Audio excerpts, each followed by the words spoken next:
Om Shanti 10 April 2021 प्रातः मुरली बाबा कहते मिठे बच्चे एही पतित जगतरु संबंध तुटाई एकमात्र बाबांक सहित बुद्धि जोग लगाओ तेबे माया ठारू हारिब नाही। एही पतित जगतरु संबंध तुटाई एकमात्र बाबांक सहित बुद्धि जोग लगाओ तेबे माया ठारू हारिब नाही। प्रश्न समर्थ बाबा साथीरे थाई मध्य यज्ञरे अनेक विघ्न काहींकी पड़ुछि एहार कारण कौन? समर्थ बाबा साथीरे थाई मध्य यज्ञरे अनेक विघ्न काहींकी पड़ुछि एहार कारण कौन? उत्तर एही विघ्न तो ड्रामा अनुसारे निश्चय पड़िबो काहींकिना जेतेबेले यज्ञरे असुर मानकर विघ्न पड़िबो सेतेबेले ही पापर घड़ी भरिबो। एथिरे बाबा किछि करि परिबे नाही। एहा तो ड्रामारे निर्धार्य रहिछि तेणु विघ्न तो निश्चित पड़िबो किंतु विघ्नरे तुम मानको विचलित हेबार नाही। गीत कौन है माता कौन पिता है। ओम शांति पिलामाने अविनाशी पितांकर निर्देश शुणिले तुमर संबंध देह सहित रहिछि। प्रथमे मातांक सह पुणी पितांक सहित संपर्क होइथाए पुणी भाई बंधु आदिंकर होइथाए। तेणु अविनाशी बाबा कहउछन्ति जे एही जगतरे तुमर जो माता पिता अछन्ति तांकठारो बुद्धिर मोह त्याग कर। पुरुणा दुनिया सहित संपर्क रख नाही काहींकिना ए सबु हेउछि कलिजुगर छी संपर्क। जगत अर्थात दुनिया एही पतित दुनियार बुद्धिर जोग तुटाई एक मो सहित ओ नुआ दुनिया सहित जोड़ काहींकिना एबे तुमको मो पाखको आसीबाकु हेबो। एहा केवल संपर्क जोड़िबार कथा अटे आउ कोनोसी कथा नुही एवं आउ कोनोसी कष्ट नाही। संपर्क सेही माने जोड़िबे जाहांकु निर्देश मिलुछि।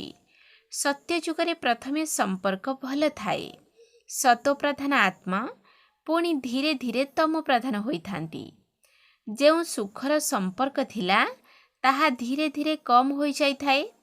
एबे तो बिल्कुल ही एही पुरुणा दुनियारू संपर्क काटिबाकु हेबो। बाबा कहउछन्ती मो सहित बुद्धिर संपर्क जोड़ श्रीमत पालन कर। जहा किछि भी देहर संबंध रहिछि ताकु सबु त्याग कर। विनाश तो निश्चय हेबो। पिलामाने जानिछन्ती जहांको परमपिता परमात्मा कुहा जाउछि से मध्य ड्रामा अनुसारे सेवा करुछन्ती। से मध्य ड्रामार बंधनरे बंधा होइछन्ती। मनुष्य तो भाबुछन्ती भगवान सर्वशक्तिमान अटन्ती जहा चाहिबे करि परिबे। जेपरि कृष्ण को मध्य सर्वशक्तिमान बोली मानुछन्ती तांको स्वदर्शन चक्र देइछन्ती भाबुछन्ती चक्र द्वारा गला काटुथिले किंतु एकथा बुझु नाहंती जे देवता माने हिंसार काम किपरि करिबे। से माने हिंसा कार्य करि परिबे नाही। देवता मानक पई कुहा जाउछि अहिंसा परम धर्म थिला। तांको पाखरे हिंसा केउठारु आसिला? जाहाकु जाहा आसिला से बसी लेखि देइछन्ती। धर्मर केते ग्लानि करिछन्ती। बाबा कहउछन्ती शास्त्र रे सत्य तो बिल्कुल अट्टारे लूण सदृश रहिछि। एकथा मध्य लेखा जाइछि जे रुद्र ज्ञान यज्ञ रचना करिथिले। सेथिरे असुर विघ्न पकाउथिले अबला मानक उपरे अत्याचार हेउथिला। एकथा तो ठीक लेखा जाइछि। एबे तुमे जानुछ शास्त्र रे सत्य कौन और मिथ्या कौन। स्वयं भगवान कहउछन्ती एही रुद्र ज्ञान यज्ञ रे विघ्न निश्चय पड़िबो। ड्रामार निर्धार्य रहिछि। एही परि नुहि जे परमात्मा साथीरे अछन्ती तेणु विघ्न को हटाई देबे। एथिरे बाबा कौन करिबे? ड्रामारे एसबु हेबार ही अछि। एमाने समस्ते विघ्न पकाइले तो पापर घड़ी भरिब ना। बाबा बुझाउछन्ती ड्रामार जहा निर्धार्य रहिछि ताहा ही हेबो। असुरंक द्वारा विघ्न निश्चय पड़िबो काहींकिना आमर राजधानी स्थापन हेउछि। अधाकल्प मायार राज्य रे मनुष्य केते तमो प्रधान बुद्धि भ्रष्टाचारी होई जाउछंती। पुणी तांको श्रेष्ठाचारी कराइबा बाबांकर काम अटे ना। भ्रष्टाचारी हेबारे अधा कल्प लागुछि, पुणी गोटिए सेकेंड रे बाबा श्रेष्ठाचारी कराउछंती। निश्चय हेबारे समय आवश्यकता नाही। एहीपरि बहुत भल संतान अछंती जाहांकर निश्चय हेउछि, तुरंत प्रतिज्ञा करुछंती, किंतु माया मध्य पहिलमान अटे ना। मनरे तोफान सृष्टि करुछि, मनरे आसिले मध्य पुरुषार्थ करी ताको कर्मरे आण नाही। समस्ते पुरुषार्थ करुछंती, कर्मातीत अवस्था तो काहार होई नाही। किछि ना किछि कर्मेंद्रिय द्वारा भूल होई जाउछि। कर्मातीत अवस्थारे पहुँचीबा पाई मझिरे विघ्न निश्चय पड़िबो। बाबा बुझाउछंती पुरुषार्थ करी करी शेषरे जाई कर्मातीत अवस्था हेबो। पुणी तो एही शरीर रे रही परिबो नाही, सेथिपाई समय लागुछि। किछि ना किछि विघ्न पड़ुछि, केउंठी माया हराई मध्य देउछि। एहा बक्सिंग अटे ना। चाहुछंती बाबांक स्मृति रे रहिबु, किंतु रही पारु नाहंती। जेउ किछि समय रहिछि, धीरे धीरे सही अवस्था को धारण करिबाको हेबो। जन्मरु तो केही राजा होई नथांती। छोट पिला धीरे धीरे बड़ हेबो ना, एथिरे मध्य समय लागि थाए। एबे तो बाकी अल्प समय रहिछि। समस्त आधार पुरुषार्थ उपरे ध्यान देबाको हेबो। आमे जेपरि भी हेउ बाबांक ठारू निश्चय संपत्ति नेबु। मायार सम्मुखीन हेबा पाई प्रतिज्ञा करुछंती। माया मध्य कम नुही, साधारण रूपरे मध्य आसुछि, विकटाल रूपरे मध्य आसुछि।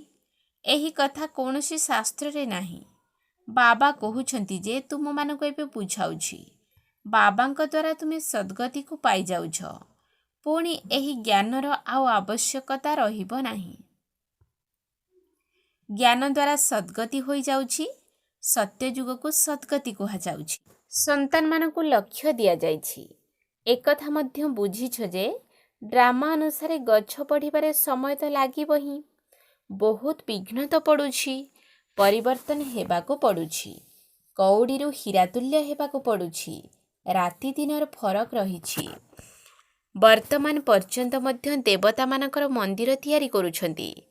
तुमे ब्राह्मण एबे मंदिर तैयारी करिबो नाही, काहेकि ना ताहा हेउछि भक्ति मार्ग। दुनियार लोकंकु एकथा जणा नाही जे एबे भक्ति मार्ग शेष होई ज्ञान मार्ग जिंदाबाद हेबो। एकथा केवल तुमे माने ही जानिछ। मनुष्य तो कली जुग को एबे छोट पिला बोली भाबुछंती। तांकर समस्त आधार शास्त्र उपरे रहिछि। तुम मानकु तो बाबा बसी सबु वेद शास्त्रर रहस्य बुझाउछंती। बाबा कहउछंती वर्तमान पर्यंत तुमे जाहा किछि पढ़िछ से सबु को भूली जाओ।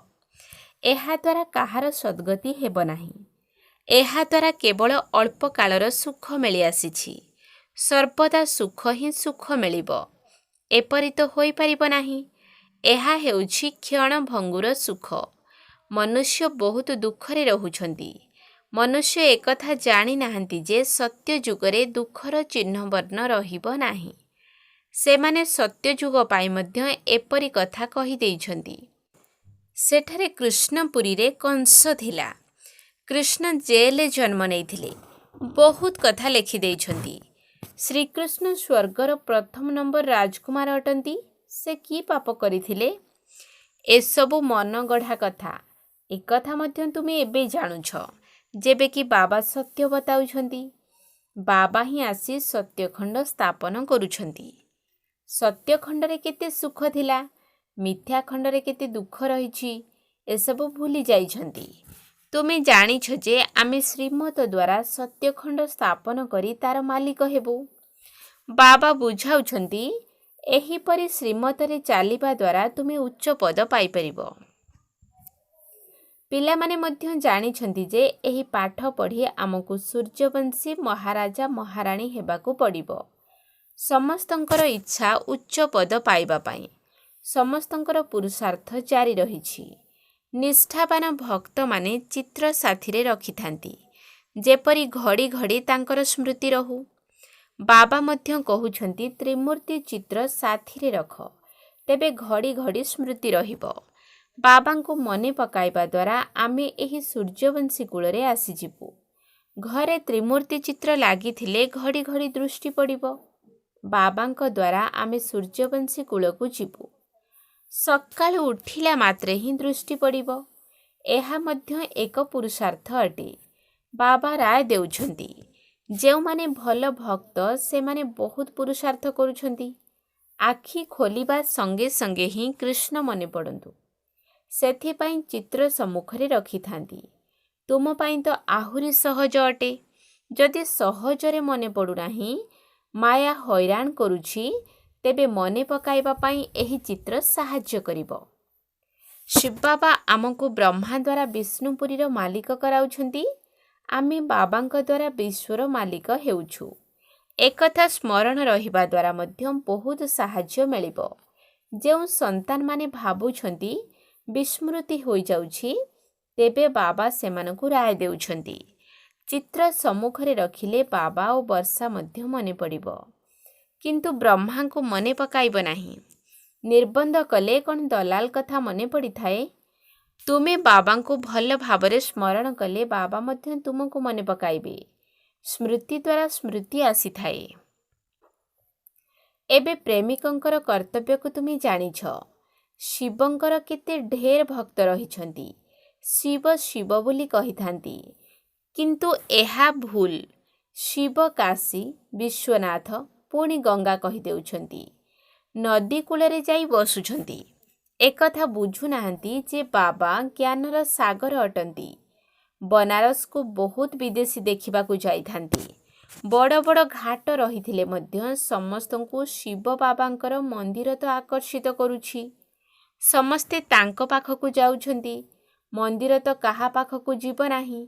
मंदिर रे देवता माने आकर्षित करिथांती। शिव बाबा मध्य आकर्षित करिथांती। नंबर 1 हेउछन्ति शिव बाबा। पुणी द्वितीय नंबर रे एही ब्रह्मा बाबा और सरस्वती मम्मा। विष्णु सुब्रह्मा हेउछन्ति ब्राह्मण अर्थात विष्णुपुरीर देवता। विष्णुपुरीर देवता अर्थात ब्राह्मण। आमे देवता हेउछु तो अन्य को रास्ता बताइबा को हेबो। एहा तुमर धंदा। आउ समस्ते जंगल को नहीं जाउछन्ति। तुमे जंगल रु बाहर करी बगीचा को नहीं जाउछ। शिव बाबा आसी कंटा को फूल करुछन्ति। तुमे मध्य एही धंदा करुछ। एही कथा को तुमे ही जानिछ। कौनसी राजा रानी तो नाहांती जहाँ को तुमे बुझाइब। गायन रहिछि जे पांडवंकु 3 पाद पृथ्वी मिली नथिला। बाबा समर्थ थिबारु तांको विश्वर बादशाही देइदेले। एबे मध्य सेही अभिनय चालिब ना। बाबा गुप्त अटंती। कृष्णक उपरे तो कौनसी विघ्न पड़िब नाही। एबे बाबा आसिछन्ति। बाबांको पाखरु आसी वर्षा नेबाकु हेबो। एथिपाई मेहनत करिबाकु पड़िबो। दिन को दिन नुआ नुआ पॉइंट मान बाहरुछि। देखिबाकु मिलुछि जे प्रदर्शनी रे बुझाइबा द्वारा भल प्रभाव पड़ुछि। देखिबाकु हुए प्रदर्शनी द्वारा भल प्रभाव पड़ुछि अथवा प्रोजेक्टर द्वारा। प्रदर्शनी रे बुझाइबा समय रे चेहरा को देखि बुझा जाई परिबो। जानिछ जे गीतार भगवान बाबा अटंती। तेबे बाबांको ठारु संपत्ति नेबार पुरुषार्थ करिबाकु हेबो। 7 दिन समय देबाकु हेबो। लेखि करी दियो, नचेत बाहर को जीवा द्वारा ही माया भुलाई देबो। तुम बुद्धि रे आसी जाइछि। आमे 84 रो चक्र लगाइछु। एबे जीवाकु हेबो। तम प्रधानरु सतो प्रधान हेबाकु पड़िबो। एही चित्र तो साथी रे रहिबा उचित। बहुत भल अटे। बिरला आदि मध्य जानी नाहंती जे लक्ष्मी नारायण एही राज्य भाग्य केबे ओ किपरि नेइथिले। तुमी जानिछ, सेथिपाई बहुत खुशी हेबा उचित। लक्ष्मी नारायण को चित्र नहीं तुरंत काहाको बुझाइबु। एमाने एही पद किपरि पाइले, एही कथा बुद्धि द्वारा बुझिबा और बुझाइबा को हेबो। बहुत उच्च लक्ष्य अटे। जे जेपरि शिक्षक से सेहीपरि सेवा करिथांती। देखुछन्ति निजर अवस्था अनुसारे किए किए सेंटर संभाळुछन्ति। समस्तंकर तो निशा रहिछि, किंतु विवेक कहुछि बुझाइला बाला जेते हुशियार हेबे सेते भल सेवा हेबो। ସମସ୍ତେ ତ ହୁସିଆର ହୋଇପାରିବେ ନାହିଁ। ସମସ୍ତଙ୍କୁ ଏକାପରି ଶିକ୍ଷକ ମିଳିବେ ନାହିଁ। ଯେପରି କଳ୍ପ ପୂର୍ବରୁ ଚାଲିଥିଲା ସେହିପରି ହିଁ ଚାଲୁଛି। ବାବା କହୁଛନ୍ତି ନିଜର ଅବସ୍ଥାକୁ ମଜବୁତ କର। ଏହା କଳ୍ପ କଳ୍ପର ବାଜି ଅଟେ। ଦେଖାଯାଉଛି କଳ୍ପ ପୂର୍ବ ପରି ପ୍ରତ୍ୟେକଙ୍କର ପୁରୁଷାର୍ଥ ଚାଲୁଛି। ଯାହା କିଛି ହେଉଛି ଆମେ କହିଦେଉଛୁ ଯେ କଳ୍ପ ପୂର୍ବରୁ ମଧ୍ୟ ଏହିପରି ହୋଇଥିଲା। ପୁଣି ଖୁସି ଓ ଶାନ୍ତ ମଧ୍ୟ ରହିଥାଏ। ବାବା କହୁଛନ୍ତି କର୍ମ କରିବା ସମୟରେ ବାବାଙ୍କ ସ୍ମୃତିଚାରଣ କର। ବୁଦ୍ଧିର ଯୋଗ ସେଠାରେ ଲାଗି ରହିଲେ ବହୁତ କଲ୍ୟାଣ ହେବ। ଯିଏ କରିବ ସିଏ ପାଇବ। ଭଲ କଲେ ତ ଭଲ ପାଇବ। ମାୟାର ମତରେ ସମସ୍ତେ ଖରାପ କର୍ମ କରି ଆସିଛନ୍ତି। ଏବେ ଶ୍ରୀମତ ମିଳୁଛି। ଭଲ କର୍ମ କଲେ ତ ଭଲ ଫଳ ପାଇବ। ପ୍ରତ୍ୟେକ ନିଜ ପାଇଁ ମେହନତ କରୁଛନ୍ତି। ଯେପରି କରିବେ ସେପରି ପାଇବେ। କାହିଁକି ଆମେ ଯୋଗଯୁକ୍ତ ହୋଇ ସେବା ନ କରିବୁ? ଯୋଗ ଦ୍ୱାରା ଆୟୁ ବଢ଼ିବ। ୟାଦ୍ର ଯାତ୍ରା କରିବା ଦ୍ୱାରା ନିରୋଗୀ ହେଉଛୁ। ତ କାହିଁକି ଆମେ ବାବାଙ୍କ ସ୍ମୃତିରେ ନ ରହିବୁ? ଏହା ଯଥାର୍ଥ କଥା ହୋଇଥିବାରୁ କାହିଁକି ଆମେ ଚେଷ୍ଟା ନ କରିବୁ? ଜ୍ଞାନ ତ ବିଲକୁଲ ସହଜ ଅଟେ। ଛୋଟ ପିଲା ମଧ୍ୟ ପୁଣି ବୁଝାଉଛନ୍ତି, କିନ୍ତୁ ସେ ତ ଯୋଗୀ ନୁହେଁ ନା। ଏହା ପକ୍କା କରିବାକୁ ହେବ ଯେ ବାବାଙ୍କୁ ହିଁ ମନେ ପକାଇବୁ। ଯେଉଁମାନେ ଭାବୁଛନ୍ତି ଘଡ଼ି ଘଡ଼ି ଭୁଲି ଯାଉଛୁ ସେମାନେ ଚିତ୍ର ରଖିଦିଅନ୍ତୁ, ତେବେ ବହୁତ ଭଲ ହେବ। ସକାଳୁ ଚିତ୍ର ଦେଖିବା ଦ୍ୱାରା ହିଁ ମନେ ପଡ଼ିଯାଏ।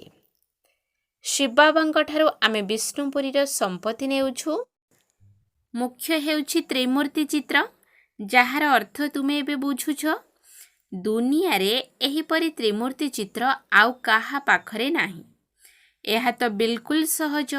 ଆମେ ଲେଖୁ ବା ନ ଲେଖୁ ଏକଥା ତ ସମସ୍ତେ ଜାଣିଛନ୍ତି ଯେ ବ୍ରହ୍ମା ଦ୍ୱାରା ସ୍ଥାପନା, ବିଷ୍ଣୁ ଦ୍ୱାରା ପାଳନା। ଆଚ୍ଛା, ମିଠା ମିଠା ଶିଖିଲ ଦେ ସନ୍ତାନମାନଙ୍କ ପ୍ରତି ମାତା ପିତା ବାପ ଦାଦାଙ୍କର ମଧୁର ସ୍ନେହଭରା ସ୍ମୃତି ଏବଂ ସୁପ୍ରଭାତ। ଆତ୍ମିକ ପିତାଙ୍କର ଆତ୍ମିକ ସନ୍ତାନମାନଙ୍କୁ ନମସ୍ତେ।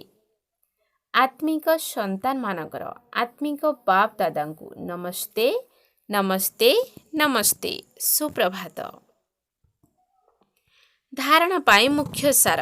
1 ନମ୍ବର ପଏଣ୍ଟ, ମାୟାର ବକ୍ସିଂରେ କେବେ ବି ପରାଜୟ ନ ହେଉ, ଏଥିପ୍ରତି ଧ୍ୟାନ ଦେବାକୁ ହେବ। କଳ୍ପ ପୂର୍ବର ସ୍ମୃତି ଦ୍ୱାରା ନିଜର ଅବସ୍ଥାକୁ ମଜବୁତ କରିବାକୁ ହେବ। ଖୁସିରେ ଏବଂ ଶାନ୍ତିରେ ରହିବାକୁ ହେବ। 2 ନମ୍ବର ପଏଣ୍ଟ, ନିଜର ମଙ୍ଗଳ କରିବା ପାଇଁ ଶ୍ରୀମତରେ ଚାଲିବାକୁ ହେବ। ଏହି ପୁରୁଣା ଦୁନିଆଠାରୁ ସମ୍ପର୍କ ତୁଟାଇ ଦେବାକୁ ହେବ। ମାୟାର ତୋଫାନରୁ ରକ୍ଷା ପାଇବା ପାଇଁ ଚିତ୍ରଗୁଡ଼ିକୁ ସମ୍ମୁଖରେ ରଖି ବାବା ଏବଂ ତାଙ୍କର ସମ୍ପତ୍ତିକୁ ମନେ ପକାଇବାକୁ ହେବ। ବରଦାନ, ନିର୍ବଳ ଆତ୍ମାମାନଙ୍କ ଭିତରେ ଆତ୍ମିକ ଶକ୍ତିର ବଳ ଭରୁଥିବା ଜ୍ଞାନଦାତା ତଥା ବରଦାତା ହୁଅ। ନିର୍ବଳ ଆତ୍ମାମାନଙ୍କ ଭିତରେ ଆତ୍ମିକ ଶକ୍ତିର ବଳ ଭରୁଥିବା ଜ୍ଞାନଦାତା ତଥା ବରଦାତା ହୁଅ। ବର୍ତ୍ତମାନ ସମୟରେ ନିର୍ବଳ ଆତ୍ମାମାନଙ୍କ ଭିତରେ ସେତିକି ଶକ୍ତି ନାହିଁ ଯାହାକି ଲମ୍ଫ ଦେଇ ଅର୍ଥାତ୍ ଜମ୍ପ କରି ଆଗକୁ ବଢ଼ିପାରିବେ। ତେଣୁ ସେମାନଙ୍କୁ ଅତିରିକ୍ତ ଶକ୍ତି ଦରକାର। ତେଣୁ ତୁମେ ବିଶେଷ ଆତ୍ମାମାନେ ନିଜ ଭିତରେ ବିଶେଷ ଶକ୍ତି ଭରି ସେମାନଙ୍କୁ ହାଇଜମ୍ପ ଦେବାରେ ସାହାଯ୍ୟ କରିବାକୁ ହେବ। ସେଥିପାଇଁ ଜ୍ଞାନଦାତା ହେବା ସହିତ ଆତ୍ମିକ ଶକ୍ତିଗୁଡ଼ିକର ବରଦାତା ହୁଅ।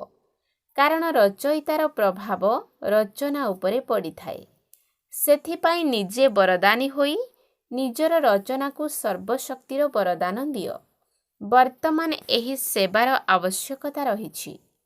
ସ୍ଲୋଗାନ, ସାକ୍ଷୀ ହୋଇ ପ୍ରତ୍ୟେକ ଖେଳକୁ ଦେଖ, ତେବେ ସୁରକ୍ଷିତ ମଧ୍ୟ ରହିବ ଏବଂ ମଜାର ଅନୁଭବ ମଧ୍ୟ କରିବ। ସାକ୍ଷୀ ହୋଇ ପ୍ରତ୍ୟେକ ଖେଳକୁ ଦେଖ, ତେବେ ସୁରକ୍ଷିତ ମଧ୍ୟ ରହିବ ଏବଂ ମଜାର ଅନୁଭବ ମଧ୍ୟ କରିବ। ଓମ୍ ଶାନ୍ତି।